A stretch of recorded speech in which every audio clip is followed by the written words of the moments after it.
Hello viewers, welcome to my YouTube channel. ಒಂದು ಪ್ರಶ್ನೆ ಇದೆ ನಿಮ್ಮ ಹತ್ರ. ಯೂಟ್ಯೂಬ್ನ ಯಾಕೆ ಕ್ರಿಯೇಟ್ ಮಾಡಬೇಕು, ಫೇಸ್ಬುಕ್ನ ಯಾಕೆ ಕ್ರಿಯೇಟ್ ಮಾಡಬೇಕು, ನೆಕ್ಸ್ಟು ಇನ್ಸ್ಟಾಗ್ರಾಮ್ನ ಯಾಕೆ ಕ್ರಿಯೇಟ್ ಮಾಡಬೇಕು? ಎಲ್ಲರೂ ಕೆಲವೊಬ್ಬರು ಕ್ರಿಯೇಟ್ ಮಾಡಿರ್ತಾರೆ, ಆದರೆ ಉಪಯೋಗಿಸ್ಕೊಳೋದಿಲ್ಲ. ರೀಲ್ಸ್ ನೋಡ್ತಾ ಅರ್ಧ ಜೀವನ ಕಳೀತಾರೆ.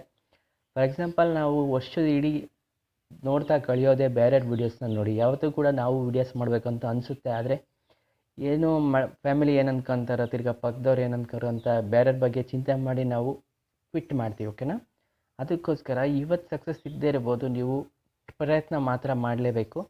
ಯೂಟ್ಯೂಬ್ನ ಯಾಕೆ ಕ್ರಿಯೇಟ್ ಮಾಡಬೇಕು ಅಂದರೆ, ನಿಮ್ಮ ಹತ್ರ ಎಷ್ಟೋ ಟ್ಯಾಲೆಂಟ್ ಇರ್ಬೋದು, ಸ್ಪೀಚಿಂಗ್ ಟ್ಯಾಲೆಂಟ್ ಇರ್ಬೋದು, ನಿಮ್ಮ ಹತ್ರ ಡ್ಯಾನ್ಸಿಂಗ್ ಟ್ಯಾಲೆಂಟ್ ಇರ್ಬೋದು, ತಿರ್ಗಾ ಡ್ರಾಯಿಂಗ್ ಟ್ಯಾಲೆಂಟ್ ಇರ್ಬೋದು. ಎಲ್ಲ ಟ್ಯಾಲೆಂಟ್ನು ಕೂಡ ನೀವು ಇಡನ್ನಾಗಿ ಇಟ್ಕೊಂಡಿರ್ತೀರ. ಯಾವುದು ಕೂಡ ನೀವು ಜನಕ್ಕೆ ತೋರಿಸ್ಬೇಕು ಅಂತ ಇರೋದಂದರೆ ಇರೋದು ಒಂದೇ ಯೂಟ್ಯೂಬ್ ಚಾನಲ್. ಯೂಟ್ಯೂಬ್ ಚಾನಲಿಂದ ನೀವು ಎಷ್ಟೋ ಜನ ನೋಡ್ತಾ ಇರ್ತೀರ.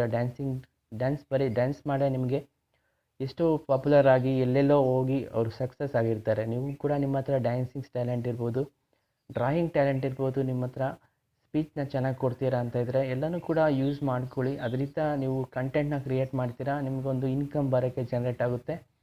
ಎಲ್ಲೆಲ್ಲಿಗೋ ಹೋಗ್ತೀರಾ. ಫಾರ್ ಎಕ್ಸಾಂಪಲ್, ನಾವು ನೋಡ್ತಾ ಇರ್ಬೇಕಾದ್ರೆ ಯೂಟ್ಯೂಬ್ ಕಂಟೆಂಟ್ನ ಮಾಡ್ತಿರೋರನ್ನ ನೋಡ್ತಾ ಇರ್ಬೇಕಾದ್ರೆ ತುಂಬ ಅಚೀವ್ ಮಾಡಿ ಯೂಟ್ಯೂಬಲ್ಲಿ ಅವಾರ್ಡ್ಸ್ ಪಡೆದು ಎಲ್ಲೆಲ್ಲಿಗೋ ಹೋಗಿ ಸೆಲೆಬ್ರೇಷನ್ ಎಲ್ಲ ಮಾಡ್ತಿರ್ಬೇಕಾದ್ರೆ ನಮಗೂ ಕೂಡ ಅನಿಸುತ್ತೆ, ನಾವು ಕೂಡ ಆ ಥರ ಒಂದಿನ ಕ್ರಿಯೇಟ್ ಮಾಡಬೇಕು. ದುಡ್ಡಿಂದೇ ಅಲ್ಲ, ನಮಗೂ ಕೂಡ ಆ ಥರ ಸಕ್ಸಸ್ ಸಿಗಬೇಕು, ರೆಕಗ್ನೈಸೇಷನ್ ಬೇಕು ಕೆಲವೊಬ್ಬರಿಗೆ ಅಂತ ಅವರು ಕೂಡ ಪ್ರಯತ್ನ ಪಡ್ತಾ ಇದ್ದಾರೆ. ನೀವು ಕೂಡ ಪ್ರಯತ್ನ ಪಡಿ, ನಿಮಗೂ ಕೂಡ ಸಕ್ಸಸ್ ಖಂಡಿತ ಸಿಗುತ್ತೆ.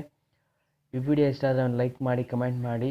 ಎಲ್ಲರೂ ಕೂಡ ಕ್ರಿಯೇಟ್ ಮಾಡಿ, ನಿಮ್ಮ ಹತ್ರ ಇರೋ ಟ್ಯಾಲೆಂಟ್ನೆಲ್ಲ ಹೊರ್ಗಡೆ ಹಾಕ್ಬಿಡಿ. ನೀವು ಕೂಡ ಒಂದು ದಿನ ಸಕ್ಸಸ್ ಖಂಡಿತ ಸಿಕ್ಕೇ ಸಿಗುತ್ತೆ ಅಂತ ಹೇಳ್ತಾ, thank you for watching this video. Take care, bye.